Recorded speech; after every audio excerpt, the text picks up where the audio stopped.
The Rainbow Warrior voyage, right up until the bombing in Auckland in 1985, left a lasting legacy for New Zealand and the future of activism. Bunny McDiarmid was a deckhand on board the vessel, and at the time of the bombing was in bed asleep at her parents' house.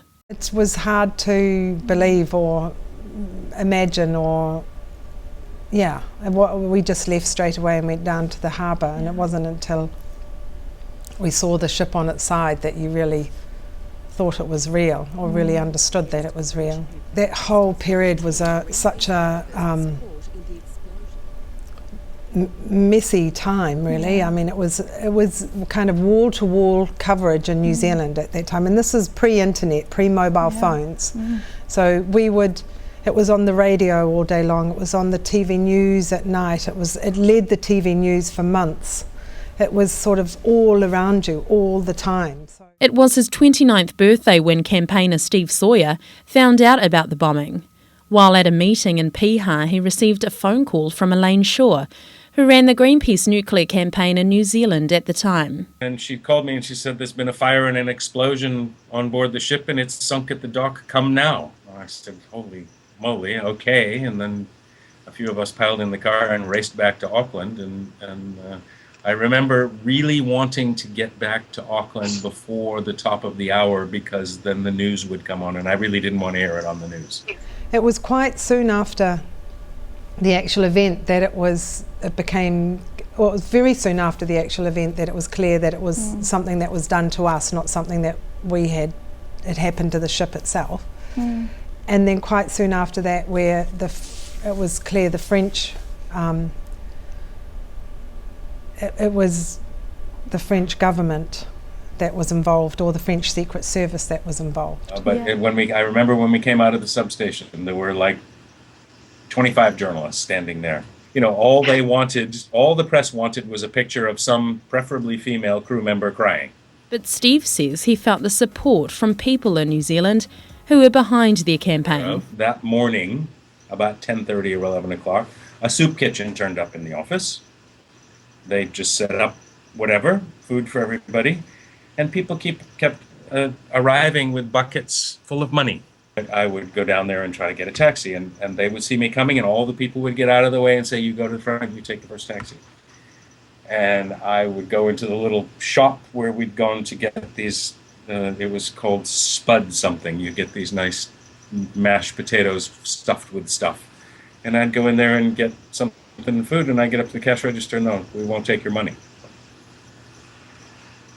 And I still get choked up thinking about it. You just can't imagine that sort of a response anywhere else in the world. But the Rainbow Warrior voyage wasn't just an environmental mission, but also a humanitarian one. While in the Marshall Islands, a journalist pointed Steve in the direction of the Rongelap Atoll, a place where the US did their nuclear testing. On that day, it basically, what they thought was snow, it rained snow or rained radioactive fallout onto the entire island and everyone that was living on it.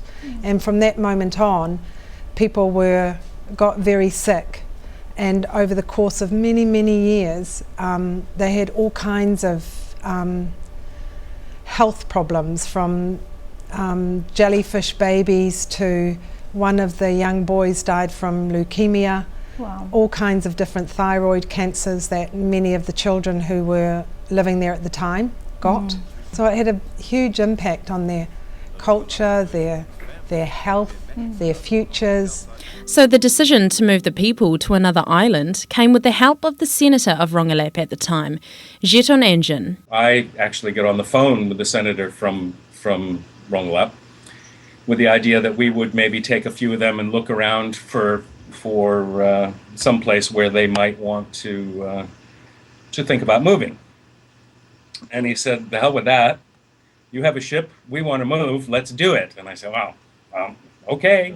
When we sailed into the lagoon in Rongelap, they came out in their little boats and whatever, waving these little pieces of bedsheet or whatever they were, with the signs written on them, "We love the future of our kids," which, again,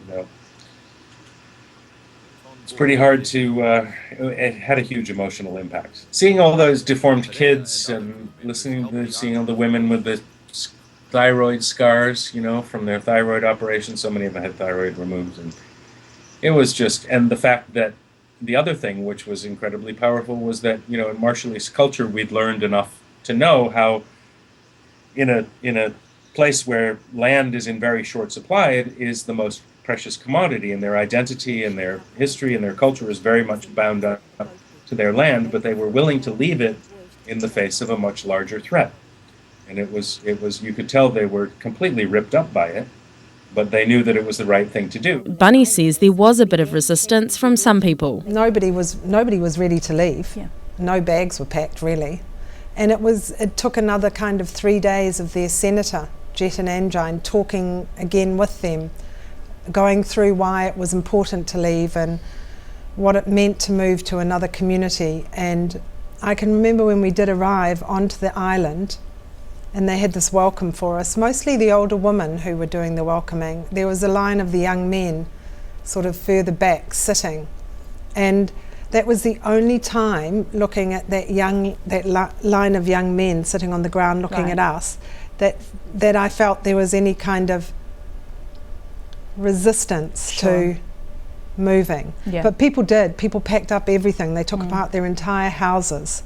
And over 3 trips back and forth to the island, the Rainbow Warrior and its crew moved the people of Rongelap and their belongings to an island the senator and their elders had chosen. And they did it without any kind of fuss. I mean, nobody threw themselves on the ground and wailed, and it was sober. People just got on with this massive job of moving a whole community and all their belongings, and their really old people and their really young people, and they did it in an incredibly dignified way, really.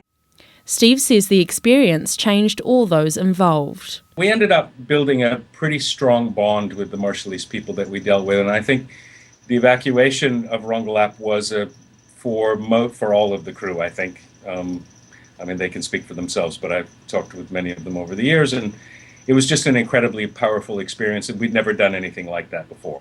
Just being a part of that, I think, changed us all somehow. In terms of understanding at not only an intellectual level, but at an emotional level, what's the price of this insane blasting of nuclear weapons out in the middle of places where people lived. I mean, it's just like, how can you do this? For both Steve and Bunny, the experiences on board the ship pushed them forward in their lives as activists and campaigners. I think it made all of us feel like, fighting for a world that was free of nuclear weapons, and a region and a country that was nuclear free was really, really important. Not only because of the bombing, but because of Rongelap, because of everything that, as a crew, we had gone through in terms of, this was about, the whole ship tour was about nuclear issues. So it just reaffirmed how deadly and unnecessary and terrible these weapons of mass destruction were, and they weren't going to make us any more secure. I think for the rest of my career in Greenpeace, and subsequently, if I'm ever lacking in motivation, then I know where to find it. It is a struggle to the death for the future of the planet. The Rainbow Warrior legacy has carried on with the launch of the Rainbow Warrior 2 in 1989 and Rainbow Warrior 3 in 2011. The third vessel continues to sail oceans and is currently sailing around the Mediterranean to stop oil drilling. Bunny hopes these acts of courage and activism can be celebrated in the coming years. New Zealand has this incredible history of activism. We were the first country to give women the vote. Parihaka, Bastion Point. All of this has defined us as a country. To have the courage sometimes to stand up. I think we should celebrate our activism in this country and protect it, because it's what makes us a really healthy society. Steve urges people to watch out for the politicians who are brave enough to make a change, but for people themselves to start the change. We cannot rely on governments to lead the way towards the solution to the problems, is that we have to supply the majority of the political will and the persistence and the patience and the just getting the message and getting people out in the street, or getting them on Facebook or Twitter or whatever we do that's the equivalent nowadays.